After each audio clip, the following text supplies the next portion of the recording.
awesome in short area red zone 7-on-7s. It's because they're designed to do that. Let me tell you, brother, God made T'Vondre Sweat to compete in one-on-ones. That's what this man is built to be.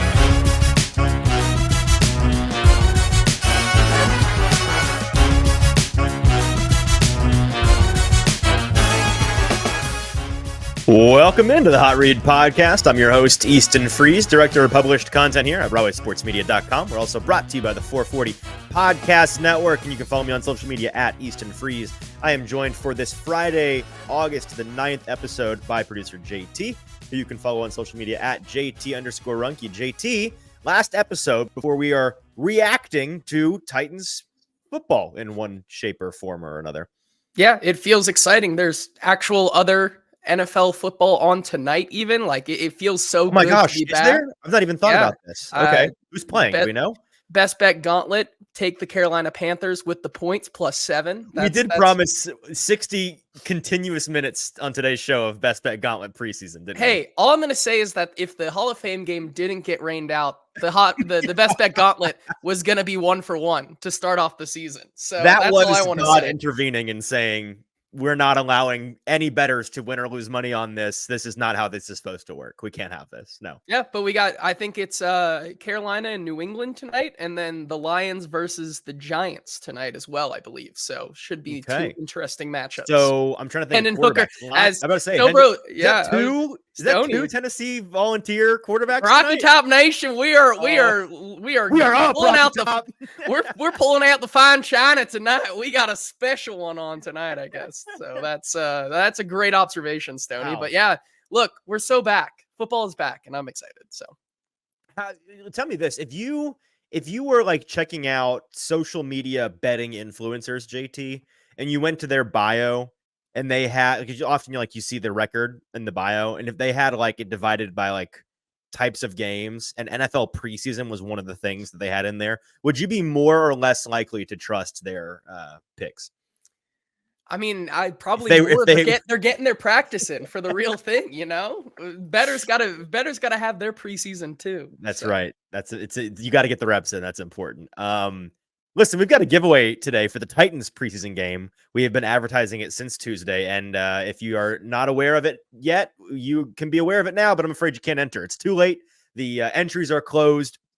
We have one seat available in the club level for the Tennessee Titans versus San Francisco 49ers, which is this Saturday evening, is going to be the primary focus of today's episode, as well as just emptying our notebooks from training camp the last 2 days. JT and I both had an opportunity to get out there. And so when should we do this giveaway, JT? Should we do it here at the top? Should we do it in the middle of the episode? Should we make people wait to the end? Yeah, let's make people. I don't know. I want to build up the suspense. I have We'll do it sometime in the middle of the show. We won't make you wait all 60 minutes. Names right here. Right. This is where they are, and they're going to reside right here until I deem fit. I'll zip it up too, so they're safe. Okay. So at some point, you have to just stick around. At some point in the next 60 minutes. We will have a winner that's going to be joining JT and I, or just JT. Listen, this is the running joke, is that everybody hates Easton. That's fine.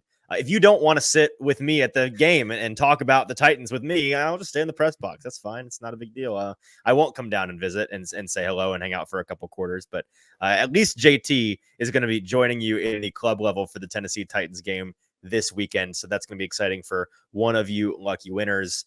And we'll reach out to you. And listen, if we reach out to you and you don't respond to us in like the next 12 hours, we're going to move on. So I hope if you entered, you're listening. And if you are in line, stay in line. Stay in line is what is the best thing to say.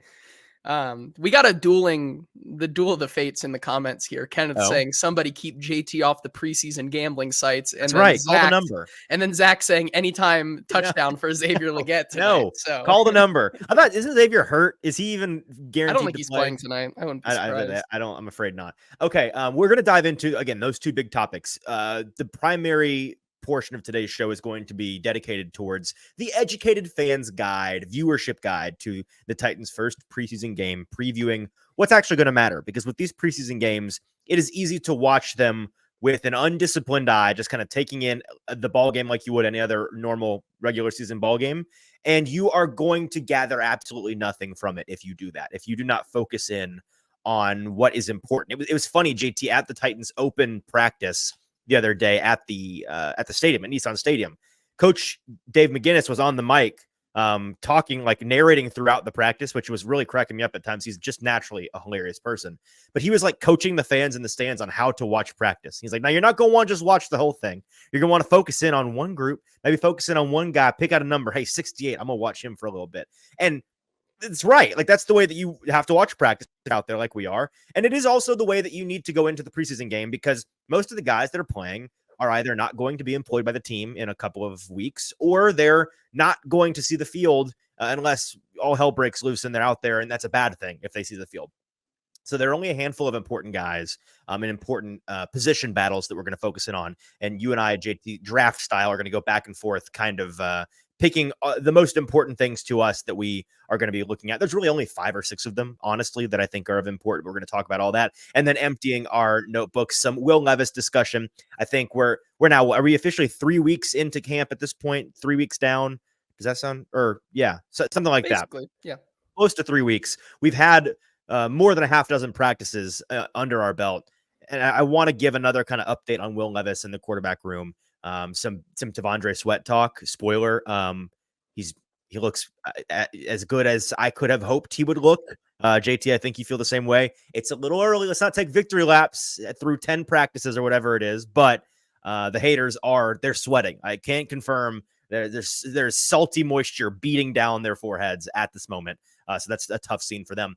And then some other little things here or there. We might have to put a Joku Mania to rest. I don't know, JT. I know you have a thought on that. And then I have no idea what else you're coming in here with. I have a couple of pretty mundane thoughts and observations that I think are worth sharing. But you texted me earlier today and said, I'm coming in with some hot takes. So I'm very curious to see what that is. And we'll just kind of leave that at that, because that's a tease, folks. We'll get to that a little bit later in the show. If you're with us live today, though, before we get to the actual substance, we need ask you very kindly, if you would not mind going on over to Broadway Sports Media on YouTube. It's Broadway Sports Media YouTube page. Watch this show there. So if you're watching on Twitter, you're watching on Facebook, leave those places. Head on over to YouTube and join the comment section where Zach, hello, Zach, rare Hot Read podcast enjoyer, welcome into the show. Stoney, Kenneth, all you guys are already over here in the comments with us. Chef Rand, D Good, we appreciate you guys being here with us on a Thursday afternoon live recording. We want to hear y'all's thoughts. What are you most looking forward to finding out, to seeing in this preseason game? Give us your thoughts over there in the comments. And while you're there, hit like, hit subscribe, all of those things you can do for us. We appreciate it. Okay,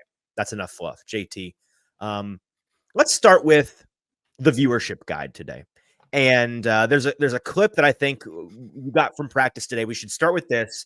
It was Brian Callahan's daily State of the Union address to the Titans media, kind of his last announcement before the game on Saturday. He gave us the clarification on who is and is not going to play in the game, as well as some injury updates. Let's roll that clip first.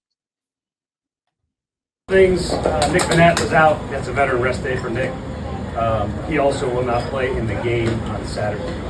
The other 2 veterans that won't play in the game Saturday are Simmons and Landry. Both will not play. Everybody else will suit and play some part of that game. As far as injuries go, that's new. Leroy Watson had a small knee issue. He's week to week. He'll be out for the game. Cedric Gray had a shoulder, did not practice today. He's questionable to play in the game. We'll see what the next couple of days bring for him. Caleb Farley is out with a hamstring. He'll likely be out for a few weeks. Jojo Doman had a low back issue yesterday. He sat today. He's questionable for the game. We'll see again, like Cedric, what the next couple of days bring for him for the game. Other than that, the playtime plan for the preseason game against the 49ers is our ones will play to start the game. They'll all dress. They'll all play. I'd like to let them go roughly a series or 2, depending on how those series go. And then those guys will be out from the lineup, and the rest of the guys will take over from there. So you will see our ones outside of Jeffrey and Harold on defense, and the guys that have been out will be out. So there's no change in those guys' status. They will also be out, and we'll play a little football. Can't wait. A lot. All right, so the biggest thing to gather there, obviously, is the confirmation we will see the Titan starters save Jeffrey Simmons out there to play for at least a series or 2. I'd imagine offensively that's going to be dictated by how long the first series is. If they march down and run a 10-play, 92-yard drive, that's going to be it for them. And if they go 3 and out, they're going to get out there one more time and give it another try.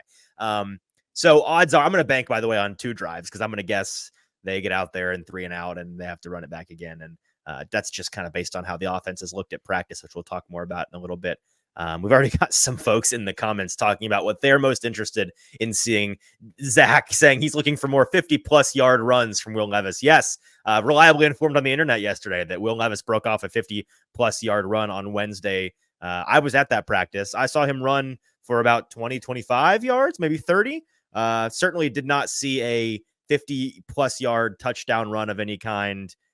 All I'll say about that is this time of year, there are many people on the internet that talk about training camps like they are at the training camps, when in reality they are just parroting things they heard second or third hand. Be very careful who you do and don't listen to. And then some people are incentivized for some reason to embellish or even lie about what is happening at training camp. I don't know why, but you do see that a lot on the internet. So it's funny, but it's also not good. It's misinformation. So just be careful who you listen to. Yes. JT, the number one thing, I'll just go ahead and start here in our draft order. The number one thing I'm looking forward to seeing in this game is the wide receiver lottery, the wide receiver sweepstakes at the bottom of the depth chart, which we've talked about largely, I think, being determined by the special team situation. Who ends up winning the kick returner role, the punt returner role, is that the same person, etc. Those guys at the bottom of the list that are in contention, Jaquan Jackson and Kyle Phillips and Mason Kinsey, those are the fellas that you're going to see, I'd imagine, a good bit of in this game.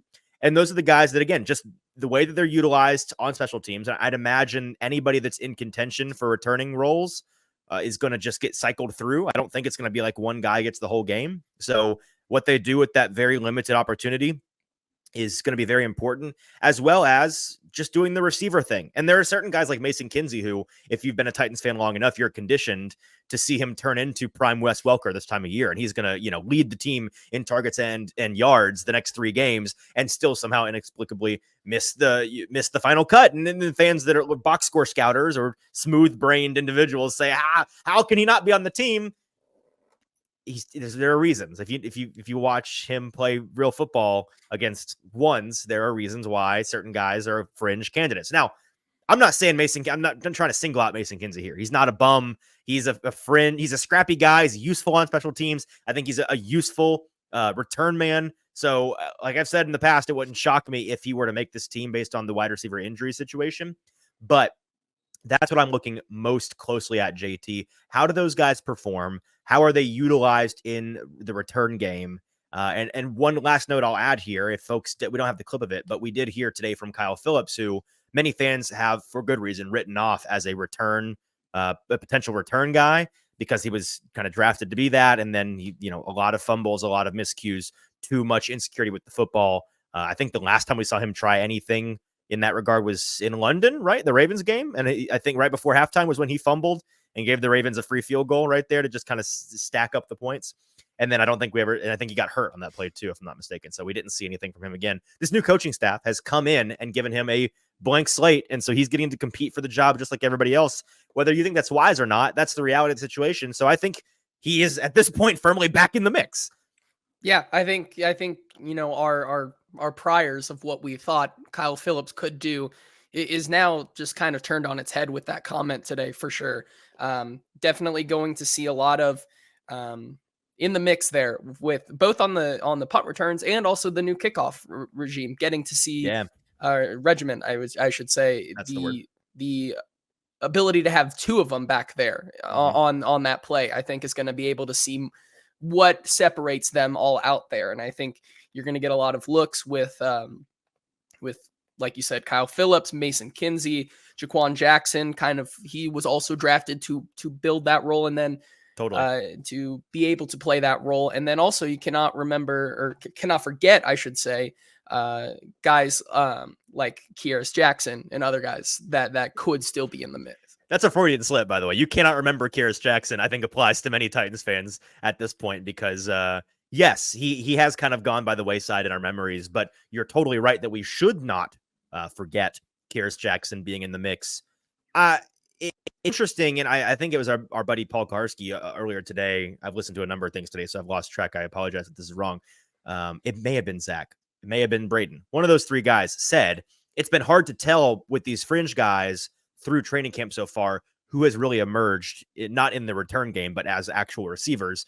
Because with Kearis Jackson, for example, he has looked the best in his group, but it's with the threes. Like, so he's the best amongst the threes. How do you judge that against a Mason Kinsey who's getting work with the twos, against a Kyle Phillips, maybe has been a little bit quieter in full 7s and 11 drill. And it's been less quiet in 7s, but in full 11 on 11, it's not been a whole lot of Mason Kinsey, or excuse me, Kyle Phillips, but it's because he's getting runs with the 1s and the 2s. And so you have to kind of balance the one-on-one period where 2 days ago when I was there, they were running the red zone one-on-ones, and a guy like Kyle Phillips was one of the only bright spots of that period. Otherwise, the offense was really struggling. So how much do you weigh that in because with him and with Mason Kinsey and with Kearis Jackson, all three of these guys, their unique skill set lends itself to that kind of drill. Like they're kind of built for those one-on-ones, short area, red zone, running routes in a phone booth kind of deal. That's what they excel at.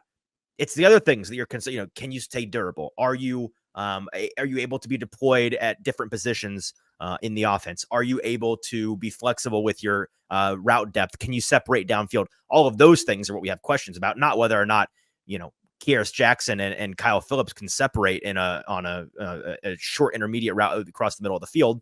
We know that. That's why they're on the team. So I don't know. What do you expect? Not to change the topic entirely, but on the topic of returning, I've seen Treylon Burks' name floated, in part just because his role is different now, and because he's, when all the receivers are healthy, the wide receiver 4 on this team, not being relied upon as heavily to be a starter out there. You could put him out there as a return man, especially with this new kickoff return. On paper, I get it. Like, his body type lends itself to big body guy that is really fast and really strong. Let's let him handle the ball and be kind of that big hybrid running back type in the return game, because we think that's what this new return system is going to lend itself towards. Do you think that's a good idea? And separate question, do you see them trying it? Considering DeAndre Hopkins' injury, I wouldn't be surprised if they don't keep him out there to be able to be on punt return and kick return. However, I think it cannot go unstated that they have given him a lot of looks back there on the kick return and punt team, because, with Coach Brian Callahan saying, if you're on the roster, you have to be able to contribute somewhere. And early on, Treylon Burks, his kind of message has been, I want to contribute to this team however I can. And that's with him being able to, be a gunner on special teams and trying to take that message to heart. And so while I think there is a possibility we see it with the given kind of injury situation with DeAndre Hopkins right now, you probably want to err on the side of caution and give the guys who, spot is not exactly set in stone yet on this team probably more looks. I think we'll probably see it at some point, I think, in the preseason from Treylon Burks. I think we can also, just a side note, I wouldn't be surprised if we see Tyjae Spears out there on certain looks, especially in kickoffs. And so there's a lot of different options that they're going to be able to use. Stoney with a good point in the comments. PK is going to backhand you for the way you just pronounced Treylon instead of Treylon. This is true. I think it bears repeating. We have all, and I'm guilty of it as well. We have all gotten fast and loose with our pronunciation of Treylon's name. It is in fact Treylon, not Treylon. I think even Coach Callahan has been saying it wrong at times. So Treylon is not it. Treylon is it, and Treylon should correct us more often if we're mispronouncing his name. You mentioned Tyjae Spears there, and Zach with just the stupidest comments today. I dislike the idea of using Treylon Burks back there as a returner for selfish reasons. While it does sound fun, I still am holding out hope that he can develop into a wide receiver 2, wide receiver 1, if given the right opportunity. And again, the ability to just have a stretch of healthy football, half a season, a full season, God willing, that'd be awesome. And so I want to see that. And a bad way to accomplish that is let him go out there and run car wrecks 3 or 4 times a game. The other thing that you mentioned there is Tyjae Spears. As much as I dislike using Burks in that role, I dislike using Spears in that role even more, last year. Totally got it. He's the running back too. He's young. He is a very effective player. Like with Burks and Spears, both guys, the reason I don't want them playing returner roles has nothing to do with their ability. I think they both be quite good at being a returner. I think Tyreek Hill would be an awesome returner. I don't want him back there doing it because it's a bad idea. I want him to be awesome doing other things than returning the football.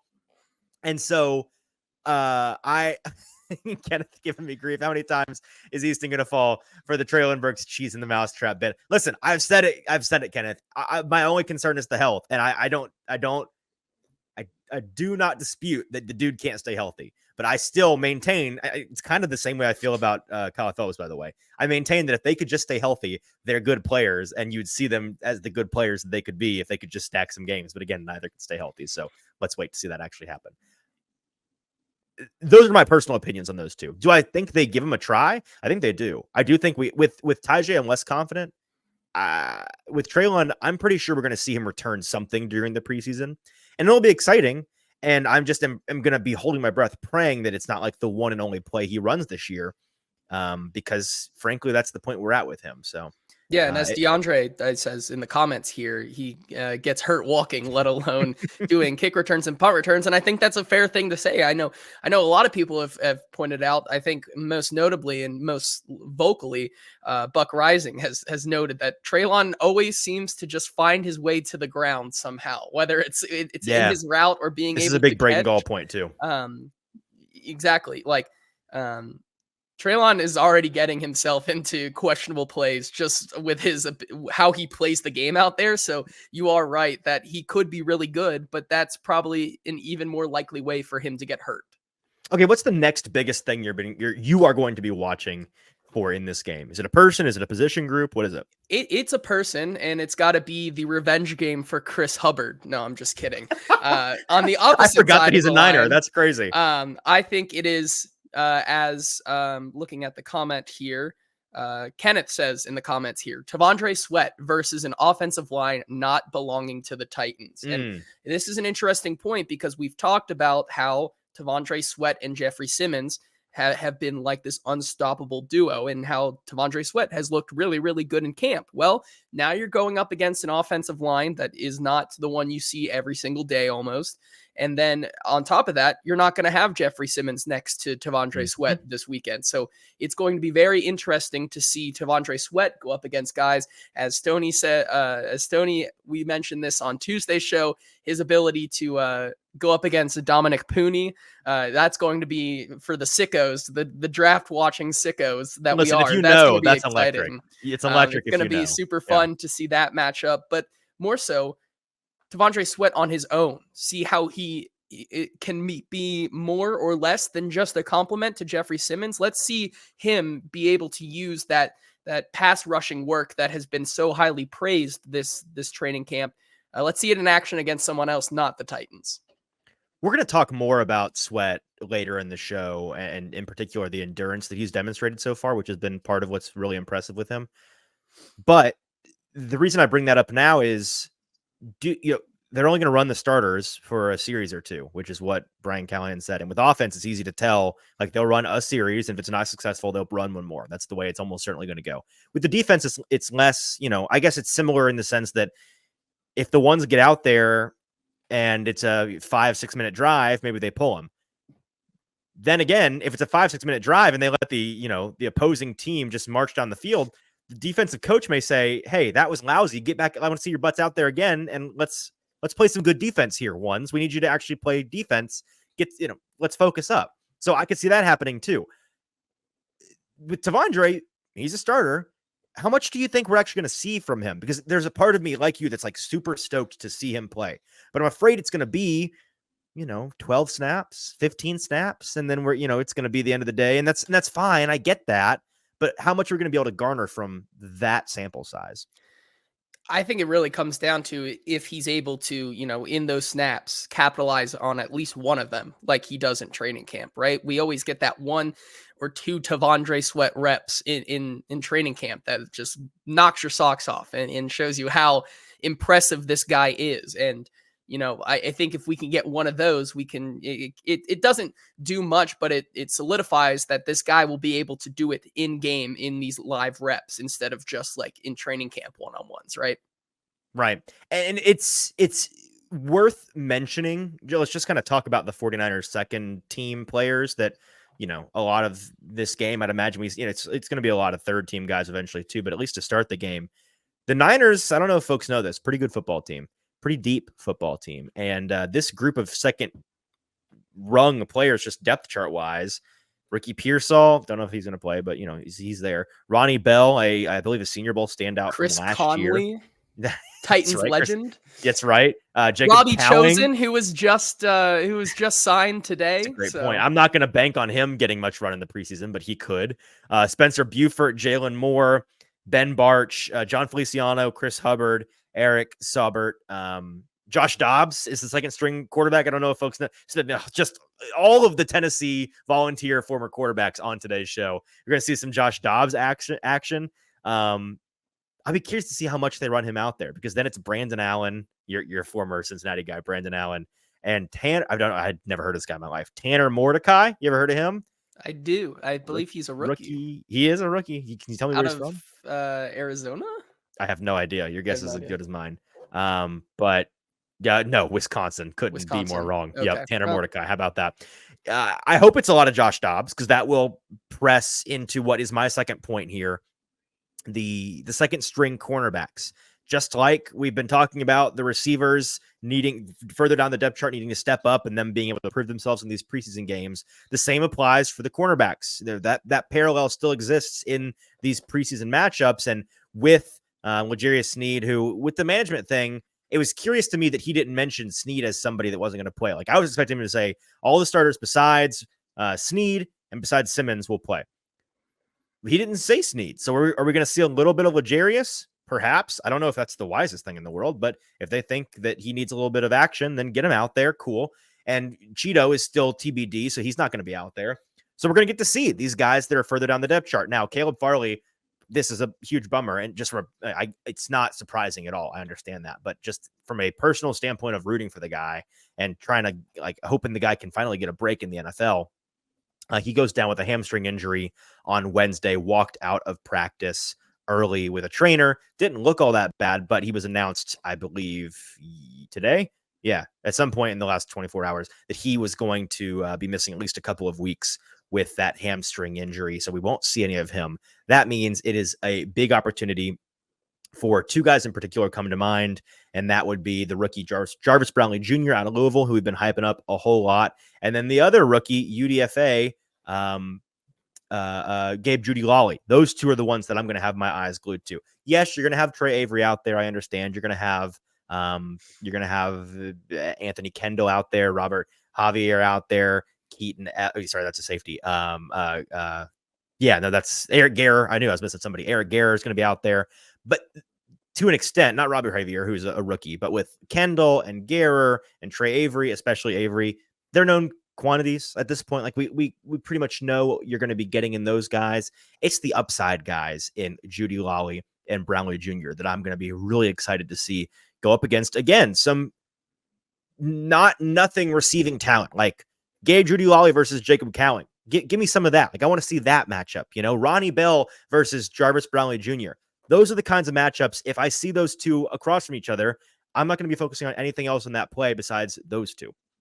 Yeah, I think, bringing up another point with those wide receivers, a lot of them are shifty slot guys. So that'll be a good test for Gabe Judy Lawley and Jarvis Brownlee Jr. to kind of display their ability to stick to the player and be able to, show what they have against wide receivers that are not just the slot guys on the Titans team. So that'll be really interesting. I think also you look at a guy like Trent Taylor, that might be an interesting inside matchup for them as well. But yeah, like you said, a very deep team. So the action that the 2s and 3s will get against the 49ers is going to be very, very impressive, because I believe I was researching this and it sounds like San Francisco may play 1 or 2 starters, but that's it.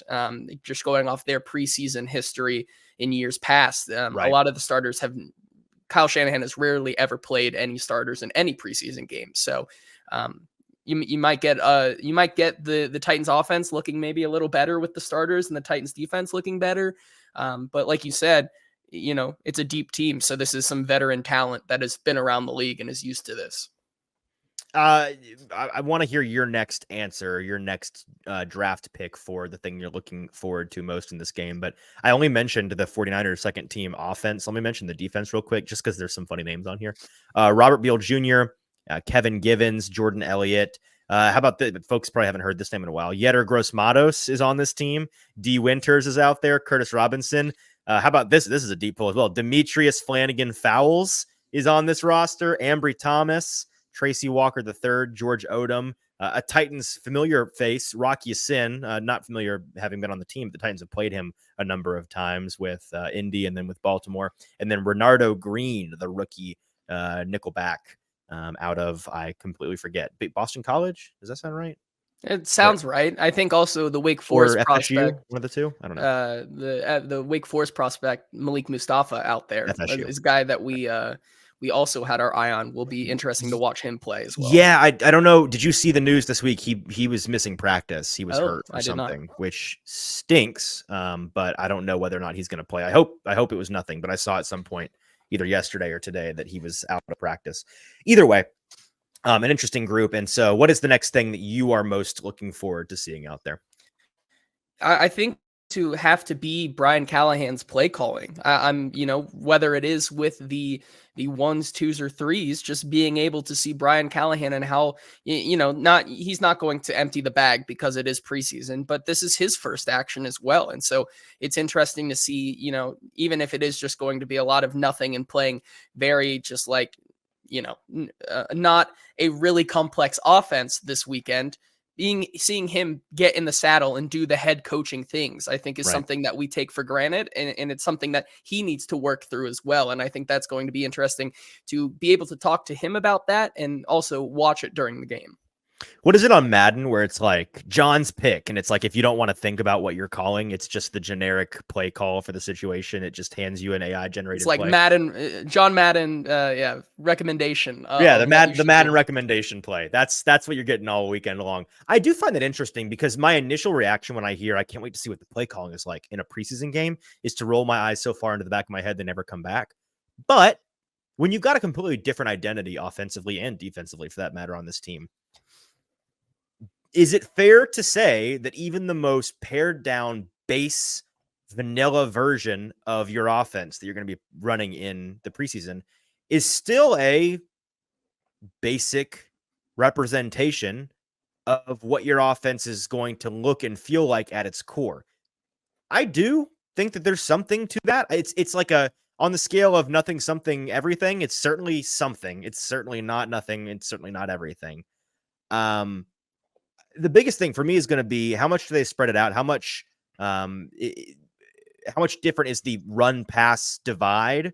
And some of that's dictated by the guys you have out there, right? So if it's, a lot of Jabari Small and another guy that we've all become accustomed to becoming prime Adrian Peterson the next 3 games. How about a little nasty nut Julius Chestnut? It is nasty nut season here in Nashville. It is time for him to go. I'm gonna say Julius Chestnut runs for 13 attempts, 91 yards, long of 37. That's my line for him in this game. I think that it's going to be a big Julius Chestnut game, as it always is in the preseason. I don't know. So it sounds like, since you brought this up, you think there is something to that, right? Yeah, to your point, it's like, it's not like you're going in through install and saying, here's our basic preseason thing that's going to look different than our offense that will come after, right? Like it is going to be interesting, I think, to see, how what also just kind of watching Nick Holtz on the sideline or in the box and how he operates as well, I think is going to be an interesting thing that we are going to continue to get used to and kind of have to understand how that is going to work out. Have we heard? Do we know if he's going to be in the box or the sideline yet? Have we asked that question? I'm not sure. That's I don't think dawning so. on me. I don't think we have. I don't think anybody has. So that may be interesting to find out this weekend. I'm gonna guess he's down there. I don't know. I just feel like he's a sideline guy. I don't know. I need to go back and look to see what he did in Yeah, right. in Jacksonville. I don't know. Jacksonville. But yeah, I have like one more that I really do care about, and then the rest is kind of just like whatever. The last thing for me is, and maybe we kind of buried the lead on this, the offensive line. We're gonna get just a peek, just a little glimpse at the ones, right? And so we're gonna see the three on the left side of the line that we already know are locks, no questions there. You get to that right side of the line, and we have gotten some clarity with retirement of Sadiq Charles. Okay, it's gonna be the Dylan Radin's show. At least it's his to lose right now. On Wednesday, we kind of wondered if that was a competition because he was splitting those ones reps with Andrew Rupchich, but then and Andrew Rupchich after that practice said that the coaches were talking to him about getting him some more reps with the ones. But then I won't steal your thunder here. You were actually there, but I heard today that it was pretty much just Dylan Radin's, right? Is that what you saw out there? Yes. Okay. So I think it's the Dylan Radin's show at right guard, and then right tackle, we know it's MPF. Well, I have some MPF thoughts for later on in the show, but I've been encouraged by what I've seen from him so far. However, it's those guys that are still maybe kind of competing for the spot that I'm curious to see how they look. I almost said Dennis Daly. Excuse me.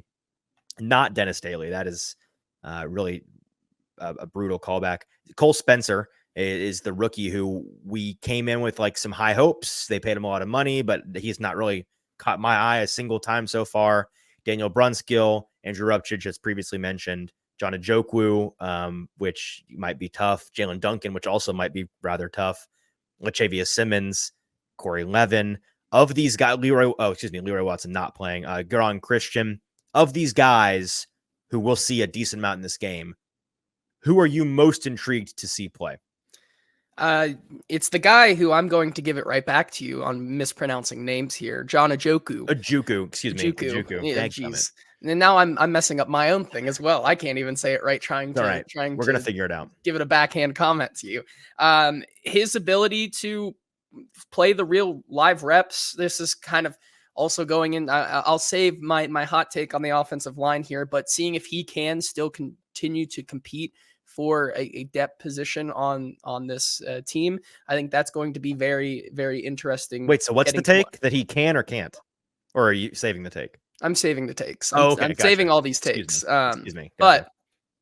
But seeing him, I think, is going to be interesting. Seeing how they deploy Daniel Brunskill, seeing how that is going to play, whether he is getting some looks at the right guard or if they continue to use him center position. I know even, they talked about floating the idea that he had the experience, being able to play that position, even though it wasn't really he wasn't playing it great. He has he's done it. Has it been good? But will he continue to get most of the work as the center for the 2s and 3s, or will he kick out to that right guard this weekend? That'll be interesting as well. Those two guys specifically. And like you said, it's a shame that Leroy Watson will not be out there because I think he's kind of the biggest wild card of where he can play on the offensive line, as the coaches and himself have said, like he feels comfortable and confident that he could play any position on the offensive line. So those three guys are the ones that really kind of stand out to me. Yeah, your answer is essentially mine, that it's less about a specific guy and it's more about some of these guys we don't quite know where they're wanting to deploy them, finding out where they are playing and in what order, right? Is John Ajokwu the backup right tackle right now behind MPF? Is Jalen Duncan pushing for that position? How do those two look? Daniel Brunskill, are they playing him as the center, the backup center, or is he the backup guard, or is he the backup guard? Right now, if I had to guess, I'm going to guess Corey Levin is the backup center, and that's a big part of the reason why they went and signed him when they did, and they're playing Brunskill as one of the backup guards, but I don't know if he's going to be the right guard 2 or the right guard 3, because I do think Andrew Rupchich is, in the team's eyes at least, the guy that they're looking at right now is the swing guard. I don't know. There's not enough names here, and then the biggest wild card for me is Cole Spencer, who, again, we came in kind of excited about what he can do. Haven't noticed him at all. I'd imagine he plays a good bit in this game, and when he does, I'm going to have my eyes glued to number 70 to see if he flashes anything, because I'm not ready to give up quite yet on him as a developmental guy. That's what I'm focused on. So that's the offensive line, and I don't know. There are a couple other little things that I'm going to be watching for, but is there any other big things to stand out to you? I was just going to say we can go through the comments of what other people here have said is excited for them to watch. Chef Rand saying it's sweaty boy season and saying Tavondre and Jeff is like Casey and Hainsworth on the same team. Absolute monsters. Stoney says that he's excited to watch Isaiah Eaton. Pretty sure it's Eaton. And pretty sure Stoney didn't learn his lesson from Paul Karski giving him grief a couple of hours ago for having any attachment to Eaton. I will say, Stoney, the first practice we went to during rookie trading camp, he caught my eye, and I've not been able to quit him yet either. So it's okay. I'm with you. Zach saying Harold Steria he's a guy we'll talk about in the kind of notes dump of our notebook. That's an interesting one to watch. D Good saying I want this defense run like a Todd Bowles defense, blitz off the bus. Zach and Kenneth both also saying they want to see the defense actually blitz. Kenneth saying I'm going to laugh if Denard Wilson sends 0 blitzes in the preseason. I hope he does, though. I hope he does. It'd be so funny if he just did nothing like what he's actually going to do in the season. It would make our jobs to talk about it and discuss it a lot harder because we know, but it's objectively funny. It is pretty funny. So that is what stands out to the people in the chat here. Stoney asked, another big one or no? No, I was just going through that. Stoney asked if Spencer is playing left guard or center. Right. I think it's been more. Correct me if I'm wrong, but he's asking. Not in the game. I see. I think it's been more of that left guard position as a backup. No. I've noticed him in both spots. I'm checking the depth chart. He's listed on the depth chart as center. I've seen him in both places. I've honestly not watched like enough of every snap to know, like, to track which one is more than the other. So we'll see. They haven't listed as the backup center, but I've seen him in both places. As Zach pointed out in the comments, Harold Stereo, which may need to go back to the drawing board on that nickname. I don't know if that's obviously it's supposed to be hysteria, but it kind of sounds like a disease. Is that a venereal disease, Harold Stereo? I don't know if that's necessarily a positive thing. Jalen Harrell, the rookie, who they have playing the edge position and got a shout out today from Brian Callahan. That group is the last one that I had on my list of things to watch, just because with Arden Key going to be suspended for the first 6 games, somebody's got to emerge. And based on the comments today from Brian Callahan, when asked that question very broadly from, I think, Terry McCormick, hey, who stood out at the edge position? He goes and immediately singles out one guy. It's the rookie, Jalen Harrell, out of Michigan, who has come along, and did not notice him one bit personally throughout the spring and then the beginning of training camp. And then the last 2 times I've been there, he has made more than one play in both of the practices that has caught my attention. And so I get it. I don't think he's just blowing smoke up the rookie's ass. I think this is really a guy that they're excited about and is starting to come along. And like Brian Callahan said in his comments, has shown real ability to actually rush the passer, which is what they desperately need. Yeah, it's going to be really interesting because I share the same sentiment. Going back to rookie minicamp and OTAs was not a guy that was really on our radar, but it seems once the pads have come on, this is a guy who's been noticeable and making an impact in practice. So, like you said, just kind of by extension of that, on the outside linebackers, the inside linebackers with Garrett Wallows going down, and this kind of JoJo Doman, how dare you, dealing with an injury. It's getting thin already very fast. And it's just like, we've been talking about, you can also include Cedric Gray, who may not play because of a shoulder injury as well. Like there's so many moving pieces in that interior linebacker position as well, that it's going to be interesting to see if Chance Campbell can kind of, maybe make an impact, or Otis Reese or anybody. I was about to say Otis Reese is the one that I'm going to keep an eye on, because I don't quite understand him being as far down on the depth chart as he is. Like, before Wallow got hurt, it was Chance Campbell and Wallow ahead of the Otis Reese tier. I don't know how I feel about that personally. I think Otis is more talented than both of those guys, but that's the way the coaches sees it. And this is the time this is kind of the last stand. Otis Reese, make some plays in the preseason if you're wanting to make this team and jump some of those guys. To go back real quick to the edge position, it's not just Harrell, right? And he's the one that I'm most curious about, but Caleb Murphy is somebody that I think a lot of fans, if he has a sack or 2 or a big pressure, if he has a big game, fans are going to get right back on that train. I'm still a doubter, but you never know with a guy like that who is young and has potential. I'm trying to think. I know I'm missing somebody. TK McClendon, maybe Marlon Davidson, getting the big Q, Quentin Bohanna, who I have secretly in circles been kind of plotting that this team may like Big Q Quentin Bohanna a lot Well, if more he makes than the team, do you we. think we'll find out his real name? Because the Quentin Bohanna, that's a witness protection program name. That's not That's a real fair. person. Yes. So he may have to reveal himself, legally speaking, if he joins the team. No, the one that I was thinking of is Thomas Rush, who Yes. caught my attention early on in rookie minicamp and then hasn't really much yet, much recently. So maybe he makes a couple of plays. But again, just does anybody at all, not named Harold Landry, on this team play the edge position and play it well? Let's see it. Let's see you do the thing. So that is something that I'll be looking for. The last thing I'll mention, then we can get to some camp notes and the drawing, by the way. We've not forgotten those. The handful of people that have entered the drawing are probably sitting here wondering they've forgotten us. We're not going to do the drawing. No, we're going to do it here in a minute. The tight end position. We know that Nick Vanette's not going to be out there.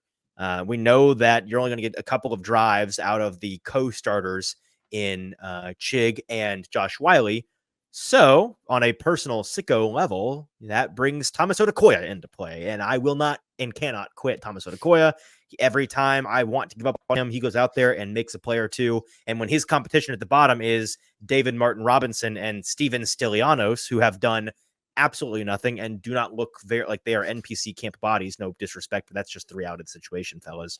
Thomas Odukoya is going to stand out, and I would not be shocked at all if he makes some plays. He was also singled out by Brian Callahan this week as somebody that has caught his attention. Yeah, I'm going to let you hang your hat on that one. You've been a ride or die Odukoya fan since day one, I think. So, but yeah, I think having him step up, he definitely, he has worked on his run blocking and being that bigger body tight end. It'll be interesting to see him kind of take that Nick Vanette role this week and be able to step up in that way. Well, and while I'm still not going to say I think he's going to make the roster, if he doesn't, and Paul Karski was talking to me about this earlier at camp, he's still that international player program designation guy. Like he's not, he can be on the technical practice squad during the week as a 17th player when you can only have 16 practice squad guys because he's in that international player designation role. But in order to come off of that role and be on the active roster, the international player has to be taken off of the exemption international list and put on the regular old counts against the 16 player list for at least 3 weeks of the season. And then they can be called up as a reserve to play on game day. So he's kind of in limbo forever, as long as they're continuing to try to exploit the rule and keep him on the roster as a 17th guy. Because if they ever lose, God forbid, one of these starting tight ends and need somebody like him to step up, you're going to have to call on a David Martin Robinson or a Steven Stylianos. You can't call on him unless you make him one of the regular practice squad guys. So at some point, they have to put their money where their mouth is. And if Brian Callahan, like you said at practice this week, is confident that this guy is showing him things that are worthy of potentially playing, being a depth reserve player that they call upon during the season, I don't believe you until you put him in a position to actually do that, because right now he can't. Yep, I agree. Okay. That's it for what to watch. That's your educated fan guide to watching the Titans' first preseason game. We will be going, JT, back to a 3-show-a-week format going forward now, because we've got games to react to. So on Sunday, the live taping of the Monday morning episode, we will be reacting, getting back to the winners and losers, baby. We'll do a winners and losers episode, reacting to what winners happened. And losers for a preseason game. It feels right. Don't try to push back on that. It's what we're doing, is winners and losers. So that's what we're going to do on our Sunday show. Tune in for that. And then regularly on Tuesday and Thursday, live recordings for the Wednesday and Friday morning shows. Before we get to our notebook emptying on training camp this week, JT is holding up the baggie of names, the folks who took the time, and we thank you very much, to 1, subscribe to the Broadway Sports Media YouTube page, and 2, complete the 440 Media survey. Now, that survey is still out there, and while it cannot get you an entry at this point into our competition, we still are looking for folks to respond. If you are even a sometimes watcher of the Hot Read podcast or any of the shows here on the 440 Podcast Network, we really, really need you to go and complete the survey. It just takes a couple of minutes of your time. You can do it on your phone. It's linked in the YouTube description here. It is linked in the podcast description. You can find the link on our social medias. Go take that survey at the link. Help us out. It is a massive, tremendous help to us if we can get as many entries into that as possible.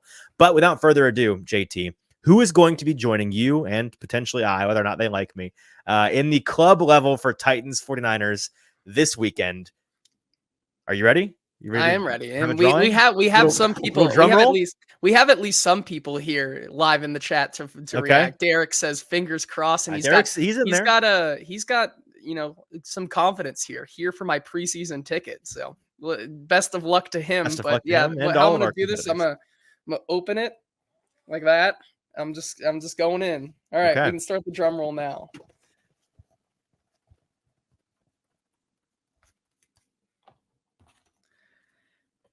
Can you see it? No, No. super washed out. No. Who is it? Jesse Fletcher. Jesse Fletcher. All right, congratulations to Jesse.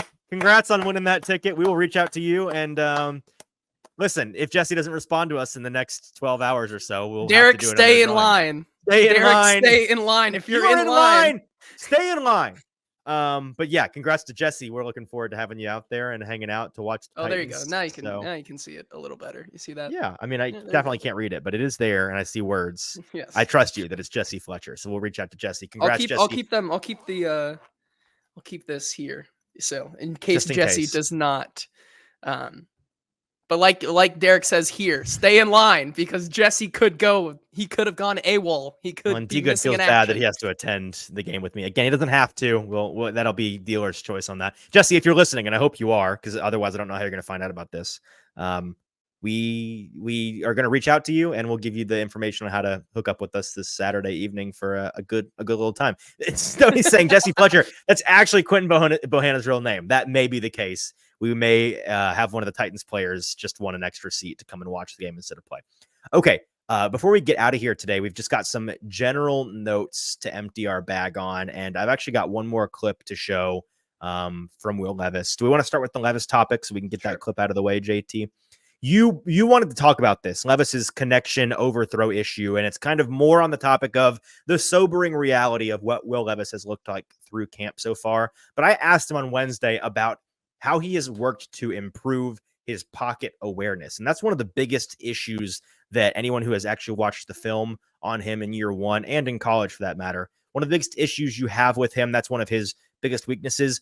Not shocking, not an unexpected thing to have pocket awareness issues when you're a rookie, especially not shocking when you are playing in a play action heavy, deep shots and dump off, nothing intermediate style offense like Will Levis was, which, there's a good article, by the way. Ben Solak wrote an article on all of the sophomore quarterbacks over at ESPN where he's working now, where he goes through a lot of these numbers. If you want to see the actual numbers, Josh Allen in his rookie year was used, I think, as Ben put it, as a literal trebuchet to just launch the ball downfield. And he had those deep routes on 20% of his passes. Last year, Will Levis did it in 21% of his passes. So that's kind of a frame of reference. Everything was either deep or a dump off at or near the line of scrimmage. So that's what you're signing up for in that kind of offense, to be pressured a lot. That being said, his track record in college as well, just he's not somebody that is super aware of the things around him, which is a blessing and a curse. But in an offense that's going to be pass heavy and need to be passing efficient heavy, like the Brian Callahan offense we're expecting, he's going to have to fix that. And so I asked him how big an issue he sees that as and what he's been working on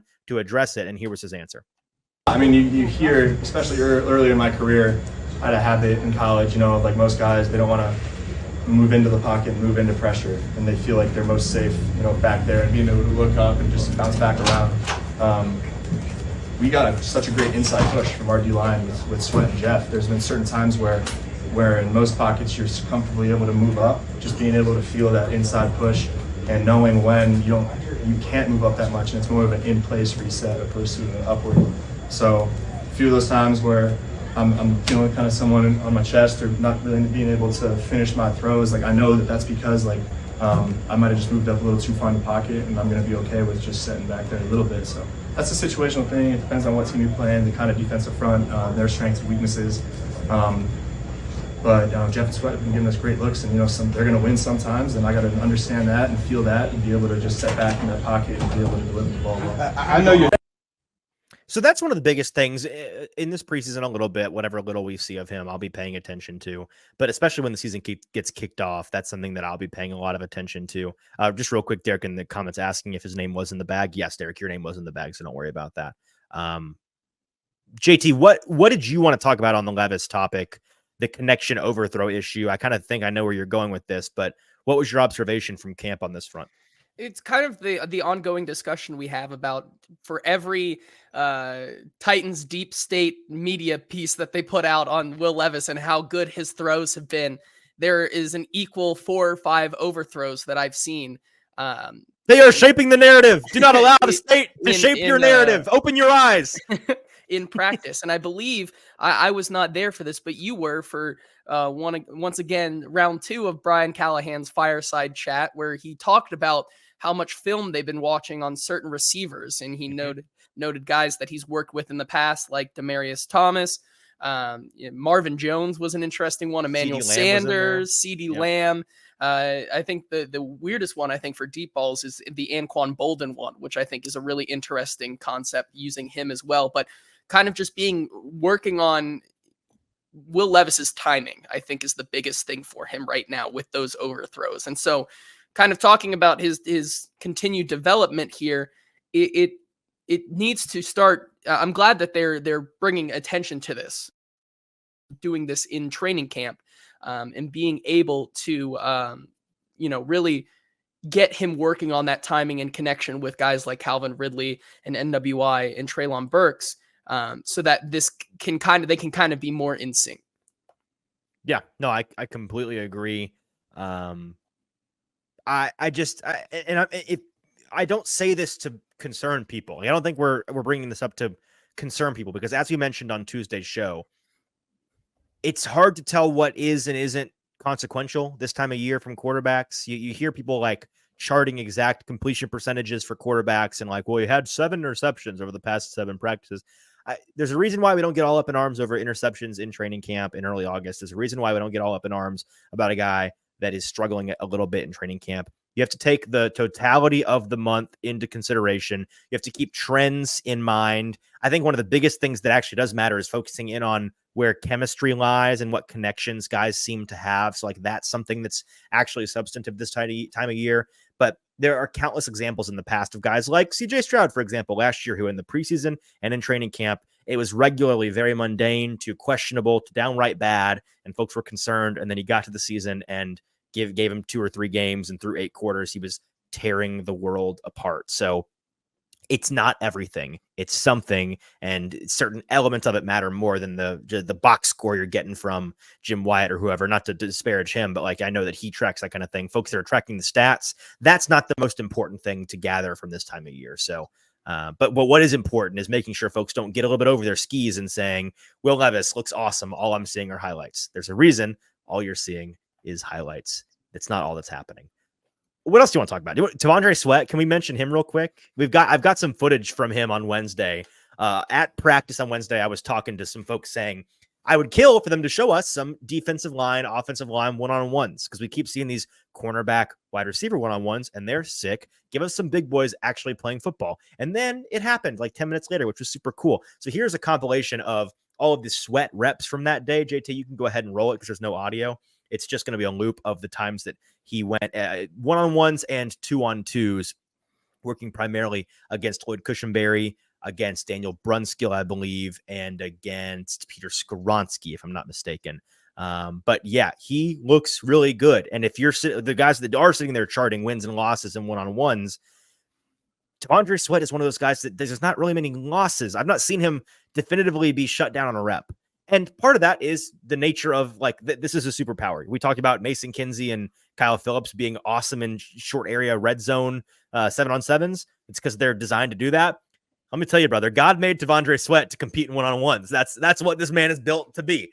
And I don't know. I think it is too early, JT, to victory lap on T'Vondre Sweat. But like I said at the top of the show, the T'Vondre Sweat haters and those that made it kind of personal and got kind of gross about it throughout the summer, it's a tough situation for them right now. They're staying awfully quiet, I've noticed. Yeah, I think I was also going to note, we had this kind of discussion the first couple days of practice. It seems like he was a little guarded about kind of the overarching narratives. And I know even a certain someone asked a question of him today in which he... about said narratives, and he immediately said it was a bad question, and then went on and answered it like a pro. But which I support, by the way. Athletes, whenever a bad question is answered, start your answer by saying, "By the way, that's a bad question," and then answer the question. But it should be called out more often. However, that kind of thing from T'Vondre Sweat is what we were missing in those first couple of interviews, and I just wanted to note as my portion of my Sweat takeaways is that even in his interviews, that mojo, that swagger that he had when we were talking to him in at the Senior Bowl and things like that. Like these guys, these are the things you want to see from a guy who is really dominant in his craft and feels good about his game. And so that's really all I had to say about T'Vondre Sweat in practice. It seems like he's getting that mojo back, and that's a really fun thing to see, because when he's confident, like you see in these clips, he's never going to lose a rep. You know, he may not win all the way, but him playing tough and with that confidence is a problem for offensive linemen. Yeah, I completely agree. The last thing I think is of note is the endurance thing. And that's when I'm going to be comfortable actually victory lapping, when we see him out there playing a certain percentage of the snaps. If he's out there ahead of schedule in terms of playing a lot of the game, so a big part of this conversation, right, is the big body. Can he stay out there and be conditioned highly enough to play enough snaps to be worthy of a top 50 or top, I think it was a top 50 pick, top 40 pick, 30 something. Is that right? Who? Sweat? T'Vondre Sweat was in the 30s, right? He was 38. Yeah. Okay. So a top 40 pick. A big part of that is, can you be out there and play enough football to matter in that way? Can you be a 3-down guy? Can you be conditioned enough to play all 4 quarters?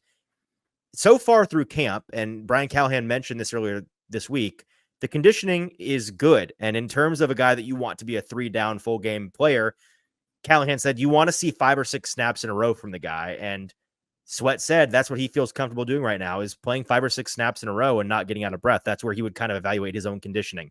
That's very good. That's very promising. And so we spent the spring, it was nothing but JC Latham green flags. And so far through 2-3 weeks of training camp, the summer has been nothing but green flags from T'Vondre Sweat. So good news for folks like you and I and Zach and Stoney and Braden and Sam Phelan and Teron Davenport. That's my mental short list of guys that were through and through T'Vondre Sweat supporters. We may have to throw a little pizza party, like a little office pizza party for ourselves. I don't know. I will say I was really glad that you guys were able to capture those, because on Tuesday's show, I kind of gave you the image of T'Vondre Sweat being the kid running over the other kid on the plastic car.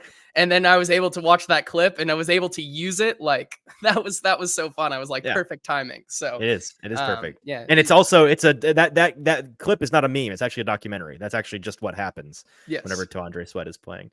Anything else from camp? What are these hot takes? Can you give me some of the hot takes, and maybe the hot take you kind of alluded to it at the beginning of the show. But the biggest hot take is that it's been a week, and I think, the hot take is that I think it may be time to question if we can panic about the offensive line and what is going on there right now. I think there are some rumblings that it's fair to question if this is going to work right now. And from the things that I see, the ability of their chemistry to get together, more so on the right side of the line, but with with Lloyd Cushenberry coming in into a new offensive line here, a group that he needs to kind of command. Peter Skoronski in that second year, looking like Peter Skoronski should. I would say that is the best thing about the offensive line. I think he's the best lineman out there right now, which is how I felt last year at this time of year too, frankly. Yes.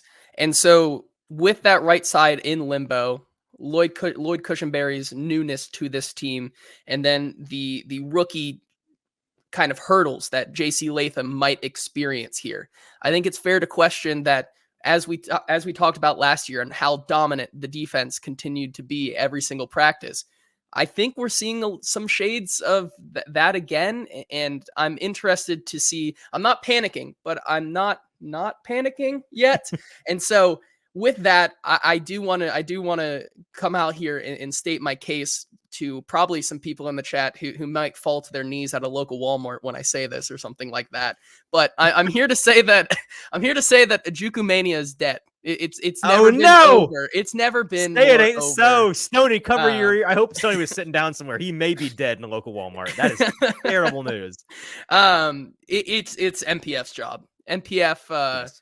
It's NPF's job, and I really do also, to that extent, I think Dylan Radins will be the right guard starting week 1. I think we can talk about the guys that they're going to continue to put in there, but I think we're getting to a point now with these as Stoney says, I just pushed over an entire shelf of Oktoberfest.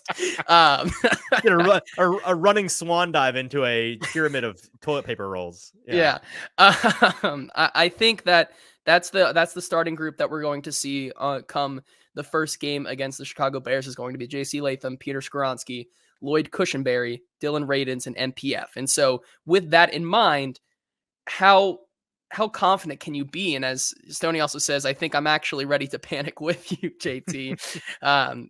Once a Juku fell, his will to live fell for this offensive line. I think that it's going to be interesting to see if this group can really put it together and we can start to get, for them to be named to that starter role and be able to start getting that chemistry together as all 5 of them more often. I think that's what we really need to see from them for the next couple weeks. Yeah, I have thoughts on this. The image that's going through my head right now is actually, I think the correct answer is Stoney falling through the live lobster tank that's like in the middle of the walkway, and it's just lobsters and water everywhere. That's what I'm picturing. So that's ideal in my opinion. My question is, first of all, clearly I think the cause for panic here is the reason that you think that there's cause for panic is because the pressure is finally getting to Bill Callahan, but that's a topic for another day. In all seriousness, I do question whether the incentive right now to panic is born more of them being behind schedule or more of folks over aggressive timelines kind of coming back to earth, if that makes sense. We've kind of alluded to this over the past couple of weeks that folks may need to pump the brakes a little bit, not on how good this offensive line can be, so much as how good they will be to begin, and reminding ourselves that even when you put together really, really great pieces with a ton of upside and you got a fantastic coach, it's a matter of really good coaching, not miracle working. And it may take a half season for them to get from bottom in the league where they, were starting, having ended off last year, up to average, which is where we're trying to get them to this season is kind of the benchmark. It's just be an average, a 15th, 16th best offensive line in the league would be very good and promising. That may very well take some time. The biggest thing for me, JT, that I think folks are reckoning with as they start to panic a little bit and maybe not say it out loud, but think it, is that because the vibes in the spring were so positive with J.C. Latham, everything folks have heard about Lloyd Cushenberry, because they've not watched the average fan has not really watched Lloyd Cushenberry play. They just hear he's one of the best centers in the league, young, the best guy in free agency that they brought in at the position. And then Peter Skoronski in year 2, all the positivity of he looks like he's the best player out there. He's bigger, stronger. He's not having to come off of an appendectomy. All of the vibes on that left side of the line were positive. And I think we got to a point mentally, collectively, where we were writing that off as, okay, well, the left side is set. Now let's just see if this right side can figure it out. And we're starting to realize, hey, J.C. Latham's still a rookie. He's still going to be playing a position he hasn't played in a couple of years. Peter Skoronski is still a second-year player. And, if he's the best player on the line, they may be asking him to do more than, he might be a little bit stretched out bandwidth-wise. And then Luke Cushenberry is playing in a new system. The center is the quarterback of the line. He's got to be the communicator. He's got to be the smartest guy up there. He's got to have a good rapport with the quarterback. He's still developing that, doing all of these things at the same time. And the right side are big question marks. So there's actually still questions across the whole line. And I think folks have to readjust their thinking to quit this idea of, well, the left side is set in stone. The left side is set in stone in terms of who is starting. Yes. But I think folks hear me say, well, the left side, we know who that is, and think they're good. No, we just know who it is. They may or may not be good to begin the year. Yeah, I agree with you. And Stoney says in the comments here, how many times is Sweat going to fold Cushenberry before we start asking questions? I don't subscribe to that train of thought so much because once again, It's a chicken or egg thing, right? We don't know. It's Next week. Tavondre Sweat. Yes. Next week. We will know. We'll Or know, this preseason exactly. game. But next week is when, because we keep drawing this comparison to last year. Oh, we're not falling for that again. The defensive line looks awesome. It's actually because the offensive line stinks.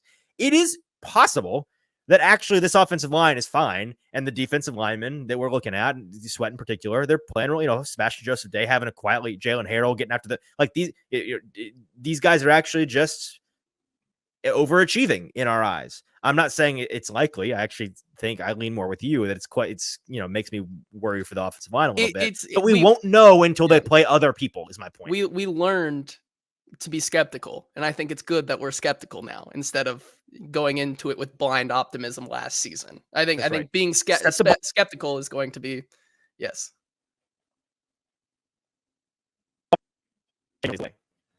So yeah. Okay.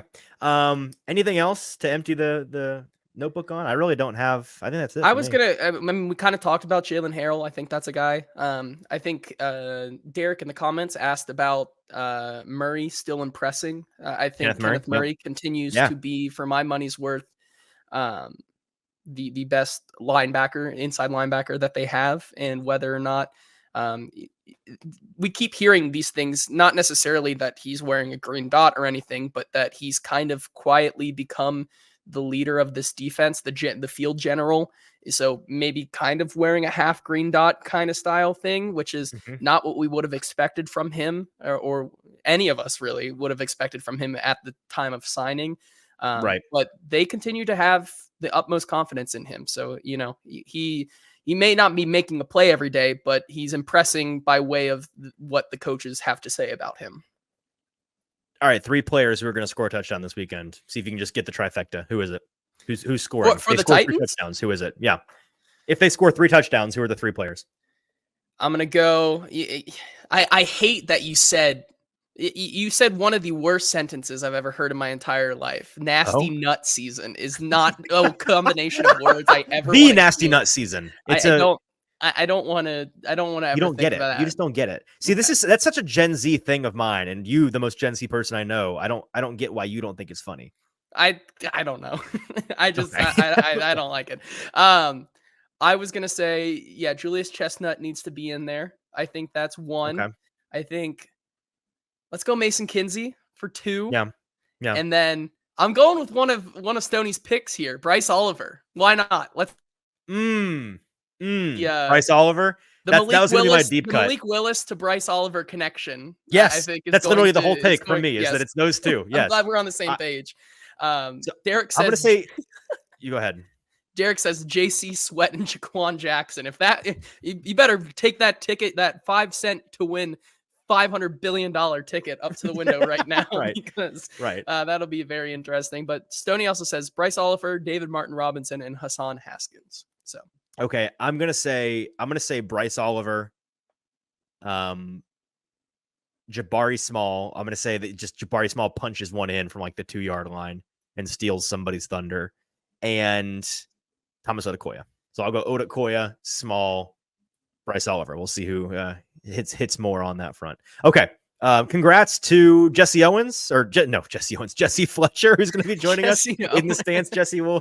Not Jesse Owens. Watching a little too much Olympics today, are we? That's right. Well, frankly, Jesse Fletcher, I would dump you for Jesse Owens in terms of a seatmate, but he's not around. He doesn't want to come to the game with us. So it's you, Jesse Fletcher. We'll be reaching out to you. And Jesse might not want to be a seatmate with you, and that's something we'll have to talk to. And that is still very much everybody TBD, also asking in the comments here, where is Jesse, as if this is also not a podcast that comes out and maybe he's just a regular listener. Jesse might be busy living his life, guys. That's not like all the sickos who are here every single day to watch, but we appreciate you. So one last completely unrelated note. I've had people ask me this week whether or not I tried to weasel my way out of my promise to try to swim a 1,500 meter race and see if I can complete it. I'm eyeing tomorrow to do that. And if so, I'll let you know how it goes. I don't think I'm going to live stream it because if I successfully complete it, it's going to take at least like 45 minutes, and no one wants to watch a live stream of me just going back and forth for 45 minutes. That was. But there will be pictures. My wife will be there, and you can trust her confirmation on what I actually do because she is she'll be admitting it begrudgingly because she's actively betting against me as well. So she's not going to help me in lying to you all about what I complete. I was going to say we see. won't be able to live stream it because I don't think an iPhone battery can film that long for how long it's going to take you. No, actually, you're not going to be able to live stream it because it's illegal to live stream somebody's death on YouTube. That's something That's you can't fair. do. So Yeah. that's the reason why it'll be Probably not on Twitter though. It's Elon's wasteland. You And we're can just live stream living whatever in it. you want on. That's a good point. It's a great point. Okay, we're gonna get geared up to join Jesse and watch the Titans on Saturday night. Of course, Saturday night, 7 p.m. Central Standard Time. Titans, Niners. Check that game out. We'll be live on Sunday at some point, time TBD, reacting to that game with some winners and losers, and then we'll be back at training camp next week with some joint practices with the Seahawks. Super exciting times ahead for the Titans. Until then, make sure you're subscribed. Make sure you're liking the video on Probably Sports Media's YouTube page. Follow us on social media at Hot Read Pod on TikTok, Twitter, and Instagram.